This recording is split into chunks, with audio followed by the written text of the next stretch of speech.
Bonjour, bonjour. Je suis très heureux de vous retrouver ce matin. Parler de l'actualité de la crypto-monnaie et du monde merveilleux de la blockchain. Ce matin, nous allons parler de Bitcoin et aussi de l'actualité autour de FTX.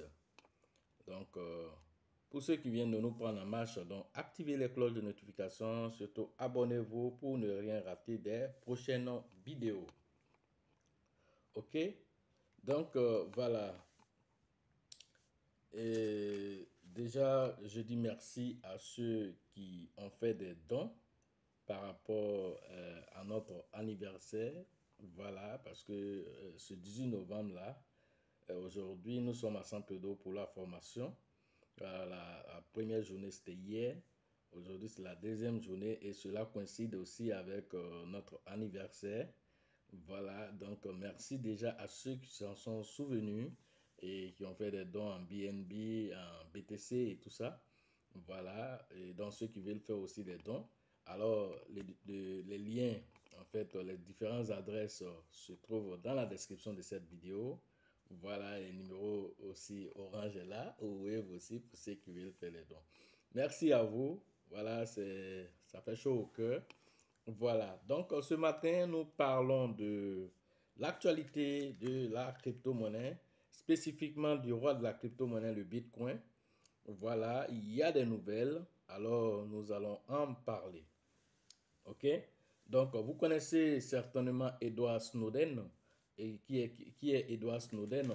Alors, Edward Snowden, c'est, voilà, on va dire, ce lanceur d'alerte là, et voilà, ex-employé de la NSA, l'Agence nationale de sécurité américaine, voilà, qui en son temps a dévoilé, voilà, des informations confidentielles sur les surveillances, voilà, le programme de surveillance générale mondiale, voilà, ce que, voilà, la NSA faisait sur la population américaine et ailleurs aussi, voilà, sur, voilà, d'autres personnes.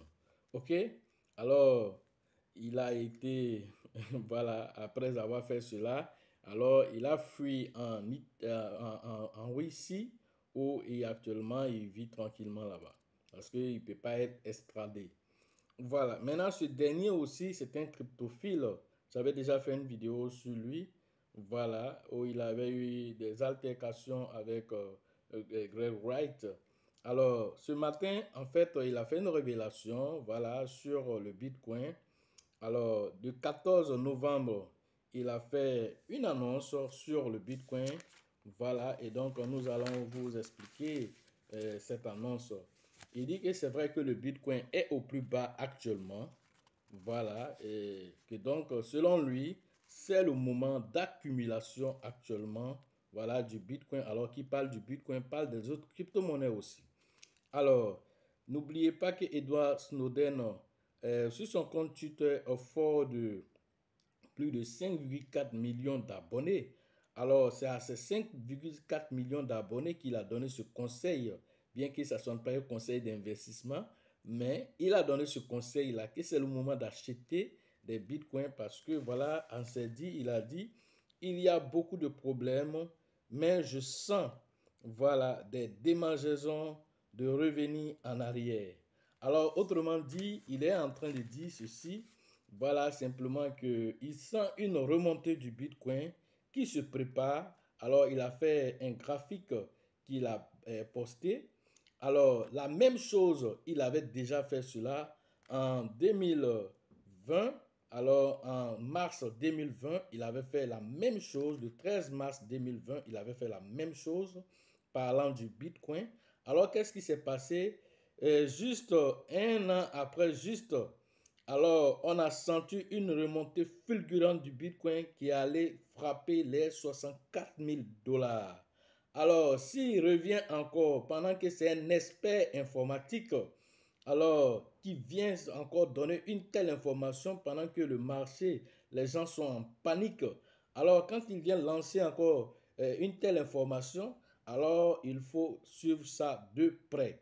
Alors, s'il a dit que malgré tout le monde voit le Bitcoin actuellement en train de descendre, même aller même toucher les 10 000 dollars selon certains analystes, alors lui, il est en train de parler d'une remontée qui est probable.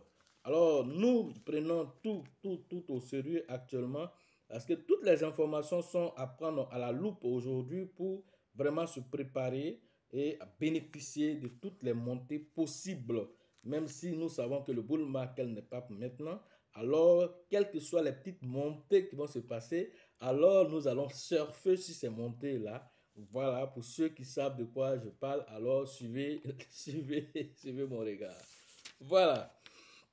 Et donc, c'est de ça qu'il s'agit. Alors, voilà, il a donné cette information qui est vraiment intéressante. Alors, j'ai jugé bon de faire une petite vidéo rapide là-dessus pour que chacun puisse profiter de l'information et nous allons suivre ensemble. Voilà, si cette fois-ci, sa prédiction va être suivie d'une montée du Bitcoin. Voilà. Autre actualité, alors il y a toujours des gens qui sont toujours victimes de FTX et les dossiers ne font que sortir des placards au fur et à mesure. Cette fois-ci, il s'agit voilà, de Trading du Coin. Trading du Coin qui est une plateforme qui aide les investisseurs à faire du trading, alors du trading automatisé. Alors, ils avaient bloqué tous leurs fonds sur FTX en 2021. Alors, c'est à partir de là-bas que les investisseurs qu'ils ont travaillé et ils travaillaient en automatisation, voilà, sur le trading. Alors, voilà que FTX a rendu voilà, le tablier. Alors, il se trouve que ces personnes-là, voilà, vraiment cette structure-là est vraiment dans des sérieux problèmes parce qu'ils voient aujourd'hui 10 millions d'euros qui sont bloqués là-bas. Alors, c'est très, très grave. Donc, ils ont sonné cette voilà, sonnette d'alarme pour informer aussi les utilisateurs, voilà, qu'ils sont tous victimes de tout ce qui se passe. Mais donc, je suppose, ce qui n'est pas intéressant, c'est que tous les fonds étaient là-bas, ils n'ont pas diversifié, envoyé une partie sur Binance, une partie ailleurs. Alors, tout était sur FTX. 10 millions d'euros sont bloqués actuellement là-bas. Alors, ce n'est pas une bonne nouvelle pour ceux qui font du trading. Voilà, en tout cas, avec cette structure, ils sont en mal actuellement. Notons aussi que dans cette même foulée, voilà, on a la Maison Blanche aussi qui aussi, voilà, est un peu titillée dans cette affaire parce que Joe Biden a bénéficié aussi, voilà, de FTX pendant sa campagne. Alors, a reçu de l'argent de FTX. Alors, donc, du coup, euh, tous ces dossiers sont en train de remonter à la surface. FTX n'a pas encore fini de révéler en toutes les choses qui ont été faites. Une chose que je voudrais donner quand même comme information encore, c'est que ce que vous ne savez pas, BitBoy, qui est l'un des grands youtubeurs, avait déjà sonné l'alerte sur FTX. Alors comment cela s'est produit? Il se trouve que BitBoy avait un projet assez novateur dans le domaine de la crypto-monnaie. Alors, il a suggéré ce problème-là, voilà, à Sam Bankman-Fried, alors pour le soutien, voilà, de son projet. Alors, Sam Bankman-Fried a pris, voilà, le projet et n'a seulement rien fait, mais lui a dit qu'on va non seulement pas te financer, mais ce projet-là, nous allons faire de ça nous-mêmes, notre projet, on va faire ça autrement. Voilà, nous, on va faire ça autrement, le projet. Or, lui, son projet, c'était un projet dans le sens de la décentralisation pour ne pas que les gouvernants, pour ne pas que les institutions est toujours la même mise sur les crypto-monnaies. Alors, c'était un projet dans ce sens. Alors que Sam Bankman-Fried, non seulement il faisait la cour aux institutions, mais il veut transformer le projet du monsieur pour aller en faire un projet où le gouvernement, en tout cas les institutions, pourront mettre la main facilement sur tous ceux qui sont dans la crypto-monnaie en passant par exemple, comme un exemple, les DEX, c'est-à-dire que si vous partez sur Trust Wallet, c'est-à-dire avant d'utiliser Trust Wallet, on va vous demander de faire ce qu'on appelle un KYC par exemple.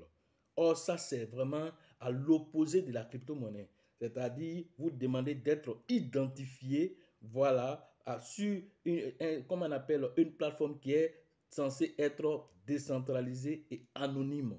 Alors, lui, c'était son projet.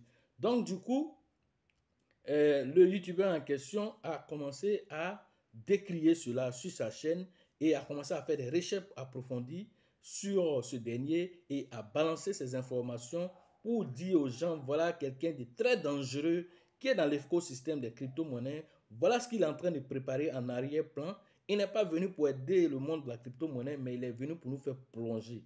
Alors, il a commencé à donner pas mal d'informations sur ce dernier-là pour dire, les gars, faites attention parce que cette plateforme-là, non seulement elle fait du trading à outrance, mais utilise aussi les fonds de ses utilisateurs pour faire du trading. Alors, plein d'informations. Alors, ce YouTuber BitBoy avait déjà donné ces informations et quelques semaines juste après, voilà que l'explosion s'est faite. Mais c'est Binance qui a mis le feu, voilà, à la poudre en donnant certaines choses, en disant simplement qu'ils vont vendre, voilà, les FTX qu'ils ont reçus, mais à petite échelle pour ne pas influencer le marché. Alors tout le reste, voilà, des gens qui suivent aussi ont commencé à vendre et en vendant, l'autre, il est ressorti, Sam Bankman-Fried, encore, il est ressorti venir rassurer les gens pour dire pas de feu à la demeure, restez serein, vos fonds sont en sécurité. Pendant que c'est faux. Et lorsqu'ils ont eu des problèmes très sérieux, maintenant, Binance revient pour dire, bon, comment on appelle, contacté CZ. CZ a demandé maintenant, bon, d'accord, je vais vous aider pour la liquidité, mais il faut que je vérifie pour voir s'il n'y a pas de souci. Alors, en vérifiant, on se rend compte qu'il y a plus de 6 milliards de dollars qui sont, voilà, qui font défaut dans les actifs et les passifs. Alors, Binance a dit, bon, c'est bon, moi, je ne peux plus acheter. Parce qu'en plus de ça, il y a la SEC qui a commencé à vérifier ce qui se passe là-bas. Donc, on ne peut pas venir hériter d'un projet qui a des soucis. Et voilà, aujourd'hui, 130 sociétés sont impactées par ce dernier, par les méfaits de ce dernier. Alors, ça ne fait que sortir. Ça veut dire que ça dépasse les 130. Alors, il est même à l'origine de la chute de Terra Luna. Il est à l'origine de la chute de Voyageurs. Il est à l'origine de la chute de, comment on appelle ça, Celsius Network. Alors, il avait acheté aussi BlockFire. Alors, BlockFi a été acheté par lui. Alors, quand il a commencé à avoir des difficultés, il a demandé à ce que BlockFire aussi envoie aussi ses fonds pour le soutenir. Sans oublier que, comment on appelle, son application qu'il avait mis en place, alors avec des accès dérobés, il ponctionnait, hein, voilà, l'argent des utilisateurs pour envoyer dans, voilà, son fonds d'investissement, voilà, Alameda Wishes. Voilà, donc tout ça, c'est très, très, très dangereux pour vous dire que, voilà, FTX n'a pas encore fini de nous donner tous les méfaits qui ont été faits dans l'ombre, qui sont en train de voir le jour aujourd'hui. Alors, tout ceci nous dit quoi? Alors, ne mettez pas tous vos œufs dans le même panier. Même Edward Snowden l'a dit. Il considère que maintenant, ce qui est intéressant, c'est d'envoyer la plupart de vos fonds sur des plateformes qui sont décentralisées parce qu'aujourd'hui, on ne sait pas qui est fort, qui peut faire quoi. Voilà, mais choisissez vraiment bien les plateformes et ceux qui sont sous vos contrôles, ce sont les plateformes qui sont décentralisées, Trust Wallet, SafePal, tout ce que vous connaissez, même Ledger, tout ce que vous voulez. Mais en tout cas, ayez le contrôle de vos fonds actuellement jusqu'à ce que la tempête passe pour que vraiment la confiance puisse régner au niveau voilà, des plateformes qui sont centralisées. C'est vrai que Binance, aujourd'hui leader du marché, a même créé ce qu'on appelle le Proof of Access, qui permet aux différentes plateformes de déclarer leurs biens, voilà, pour rassurer les uns et les autres, pour dire, voilà, on a tout ça dans nos comptes ici, vos fonds sont en sécurité. C'est bien intéressant, mais cela ne dit pas aussi que tu ne prends pas des garde-fous à ton niveau pour mettre au moins 90% de tes fonds sur toi-même, sur un contrôle personnel, c'est-à-dire sur un DEX, et 10% ailleurs, de sorte que s'il y a un souci, au moins tu n'es pas trop impacté. Voilà le conseil que je pouvais vous donner ce matin sur l'actualité de la crypto-monnaie. Nous sommes toujours à San Pedro pour la formation. Ceux qui veulent faire la formation, vous pouvez toujours nous contacter. Voilà, c'est la deuxième journée aujourd'hui. Voilà, en tout cas, c'est très intéressant. Les apprenants vous feront à la fin leur témoignage. Alors, soyez toujours à l'écoute et les formations en ligne aussi. Voilà, vous pouvez toujours trouver mon numéro dans la description de cette vidéo. Et sachez toujours que la chance accorde ses faveurs aux esprits avertis et aux esprits entrepreneurs. Et si vous pensez que la formation coûte cher, alors je vous en prie, essayez l'ignorance. À la prochaine.